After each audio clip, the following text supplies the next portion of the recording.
Hello and welcome to Loving Me, Myself, and Life with me, Jody Misiak. Today, I'm going to go on a little bit of a rant.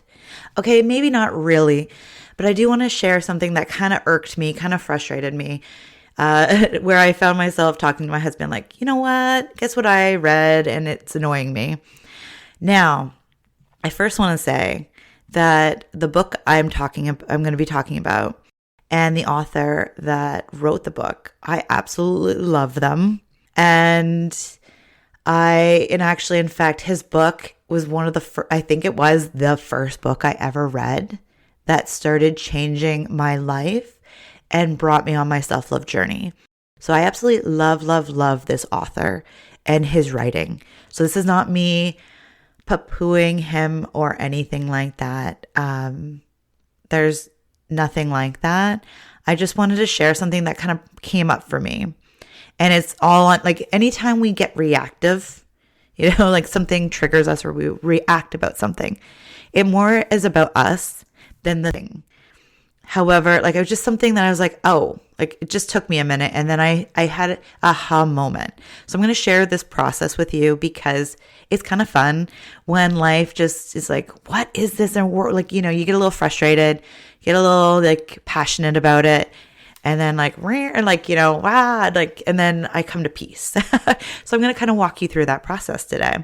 So again, I love this author. I'm going to share what the book is called and who it is because I want to be full transparent of it. And then this way you can do your thing, but I'm not trying to sell it or anything or promote it. I am just sharing my journey through this with you and the process of what happens when we move through it and feel it, share it, and then kind of let it go.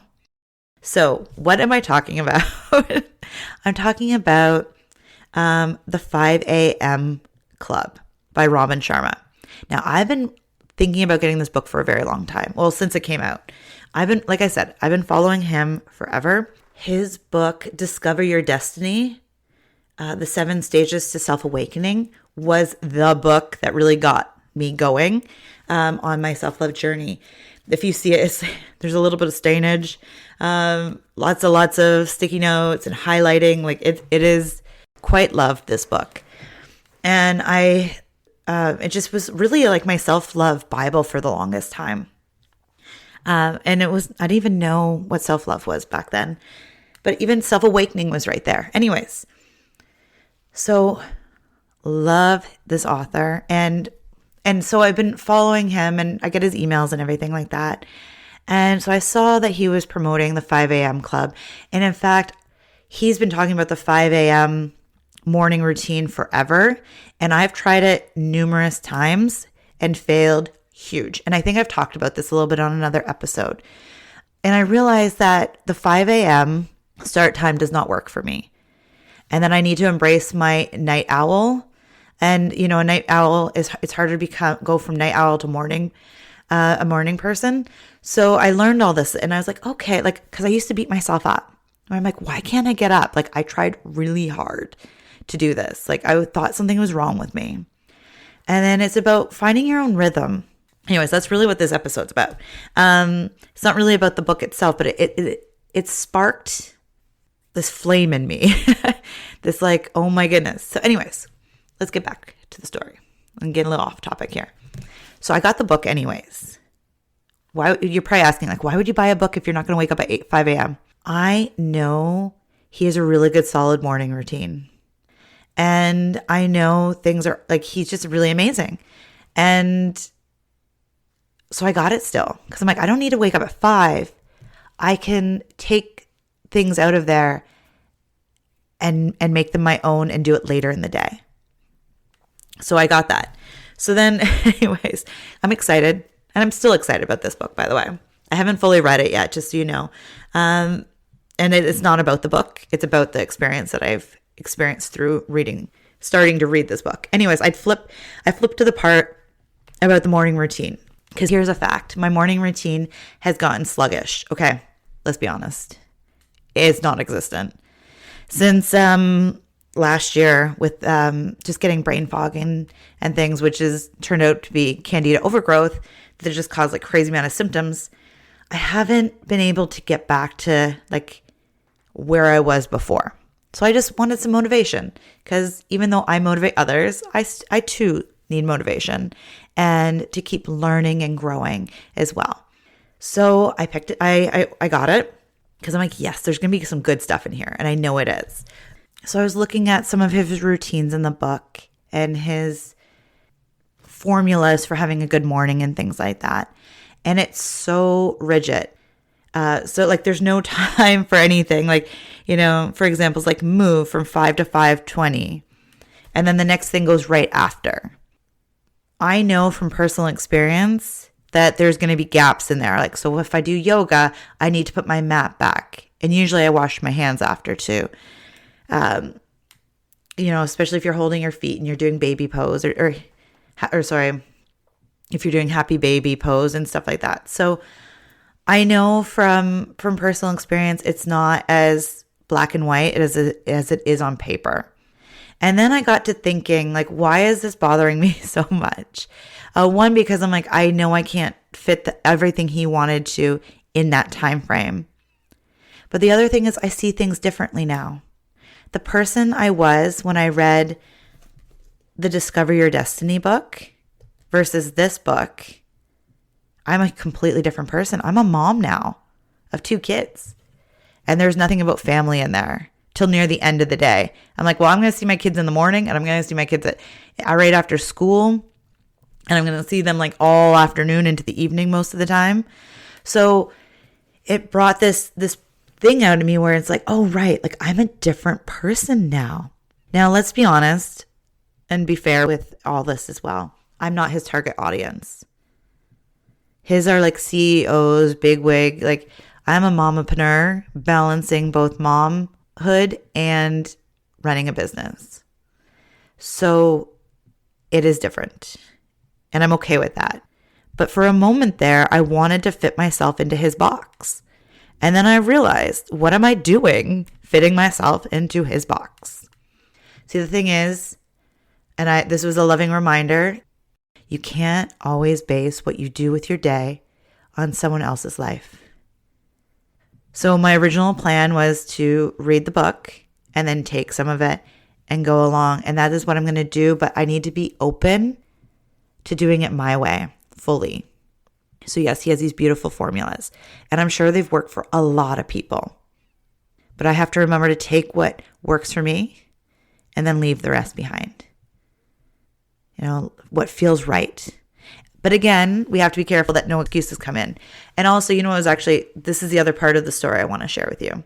So first I have like this frustrating moment where I'm like, how do you expect people to fit all this in? And this and this and this, right? It's not black and white. Like life is not black and white, especially when, like, I got to speak from a mom's perspective here. When you're a mom, things are constantly changing, and you got to have like a living plan, like a dynamic plan. Like things are constantly moving and changing. The other week we had a snow day. Like things are just happening. So things are not black and white. So I had this moment where I'm like, rah, rah, rah. Like, how does he expect? And then I was sharing it with my husband. And the fun thing is, the next day I received an email from him, and it's like the universe is like, him and I must have been on the same page or something, because then he writes this email, unless other people were feeling it too. I'm not sure. But anyways, I felt it was very just the world and the universe coming together. And it was an email about how not everything works for everybody. You have to do what works for you and things like that. So it was a really big moment, but I already came around to that realization myself. But I wanted to share this with you today, because this is not the first time I've tried to fit myself in somebody else's box. And I'm sure that you've also tried to fit yourself in to what other people say. And this is why I have to be very careful when I say, self-care and self-love, doing things.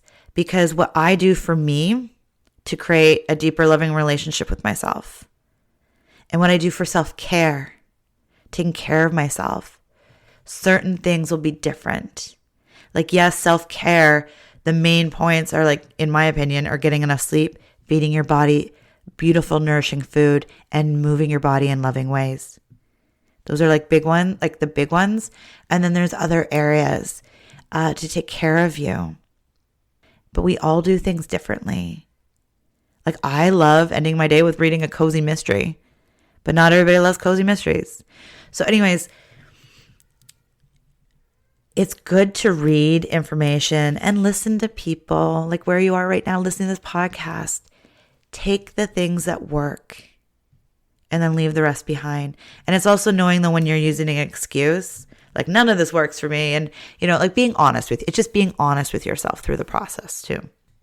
Like a part of me, I could in theory wake up early at 5 a.m. if I really tried, but I'm actually miserable all day long. Like I'm not productive. So that is me realizing that I worked better at a different time. Like my most productive part of the day is at 2:00 in the afternoon. Well, I got a small problem. My kids come home shortly after that. So I've had to figure out how to make myself more productive.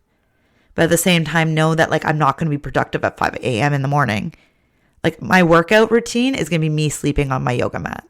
So I had to be honest with myself there, but also making sure I wasn't making excuses either.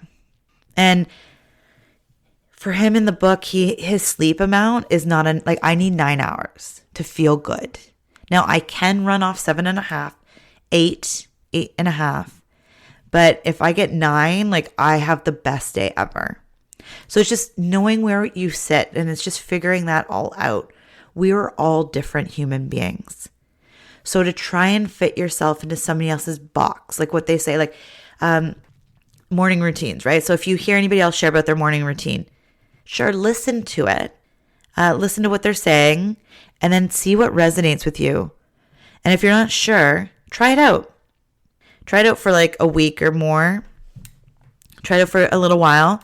See what works, what doesn't work. But don't feel like a failure or like beat yourself up and think something's wrong with you if you can't do what somebody else is doing. Okay? It's really important that you understand that you take information in and you make it your own, because everybody is different. Not everybody is super productive at 5 a.m. in the morning. There's definitely morning people. I know tons of them, and they're very, very productive in the morning. But I learned this a long time ago. And when I was in fashion design school, my best sewing happened at 4 a.m. Now, did I wake up and sew at 4 a.m. in the morning? Heck no. I was still up at 4 a.m. in the morning. I stayed up late. My creativity, I was probably on my 10th win by then, to be honest. But I had my best sewing. Even my instructor was like, wow, this is your best sewing yet. It's because I stayed up and I got through the things. So I wake up a little bit with a mucky brain. Not monkey, but mucky. Like I feel a little hazy. And I need to just do a few little things. Like working out is really good. So yeah.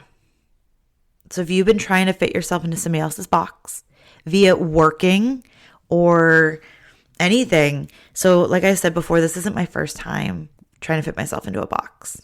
I did this when I was starting my business. I saw other people in the industry and they've been at it for like 20, 25 years. And I wanted to be where they were right now. Well, that's not even realistic. They've been doing it for so long. And they had a huge following and things like that. So we have to be honest with ourselves in so many areas. Like, are we pushing ourselves enough, or are we holding ourselves back? And I know it sounds like a lot, but it's just starting again with being mindful of what's going on. It's even with parenting. And thankfully, I don't do this very often. But, you can get lost in other people's parenting styles. And, we'd even get lost where it's like, sometimes I don't feel like we're doing enough as a family. Because other people are like constantly on go, Monday to Friday or like all weekend long. And I have to remind myself, I'm like, we got to do what's right for us. So it's not be like, oh, we're doing the right amount. It's just like, look at ourselves and forget about what other people are doing. And be like, okay, what do we need? So for you, You can take in information and then be like, what do I need? What do I need? And what is the best way to do that? And you might have to play around with it a little bit. And so I know for me personally, my morning routines, keeping it simple is the best. Because if I have too much on the go, then I don't want to get out of bed in the morning. And at the same time, I need things like movement and, movement and motivation. That's some of the things I need. So one of the biggest things is also, if you are, let's talk morning routine for just a quick second. This is more about not fitting yourself into somebody else's box. But since it's about going around a morning routine, I figured I just talk into it just a smidgen. Is if you are establishing a morning routine, it's really important to start small. Like for me, it's like I want to do yoga and then every other day strength training and cardio. But it's like starting to just even get back to my yoga practice and then starting small. Because if you try to do it all at once, then you sometimes can feel overwhelmed and then it just doesn't last very long. So it's like building blocks. Build a solid foundation first. And in my opinion, if you want to add something into the morning routine, movement is one of the best things to do because it gets everything moving, like your brain, your body, your mind. Your brain and mind are both things. But anyways, or the same thing. But anyways, it gets you going. But movement and motivation are my two things. So moving my body and reading something inspiring or listening to something inspiring. And I've learned that I prefer to journal at night instead of the morning. And meditation, I haven't been able to meditate too much in the morning because of brain fog and things. And the brain fog seems to lift later in the day. So I had to be mindful of that. I used to start my morning every day with meditation. It was movement first, like yoga, meditation, and then reading something inspiring while I'm drinking coffee. I had to think about it for a second. But anyways, so meditation I do more in the evenings now. So it's finding what works for you. And then the other fun thing is that life changes as we move along it. So your routines and just different things you do will change. Like I said, if I picked up the 5 a.m. club, if I picked up the 5 a.m. club a long time ago, I wasn't a mom yet, I might have seen it differently. And at the same time, I know I've tried to wake up at 5 a.m. and it has not worked. And actually the old me, I beat myself up so hard, so hard. I can't tell you how much I hated myself for a while trying to do that. I forget how long, I've tried it multiple times over and over and over to the point where I wanted to buy the book again, but I've had this love-hate relationship with it. And then I realized it called me and I'm like, you know what? I do want to read it, but I don't need to make it 5 a.m.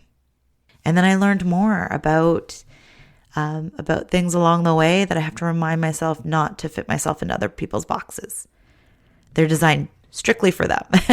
We're all different and that is okay. So embrace your differentness. Being you. You are you and that is the great thing. So take in information, learn people's formulas and different things that they do and take some of it. Like Louise Hay was always really good about one of her books, I think she said read it and then take what you want and then leave the rest behind. That goes for everything, right? Read things, take it in, learn things, listen to this podcast, whatever works for you, take it, leave the rest behind. And just, that's totally cool. We're not all meant to be living the exact same life. We're not the same peoples. We all have different needs, wants, and desires, really. So, take what you want and leave the rest behind. And remember, never put yourself in a box. You're beautiful and amazing just as you are, and you can do amazing things as the person you are already. Thank you again for being here. You can find other free resources on my website at jodymisiak.com. And thank you again for being here. Have a beautiful day. Bye for now.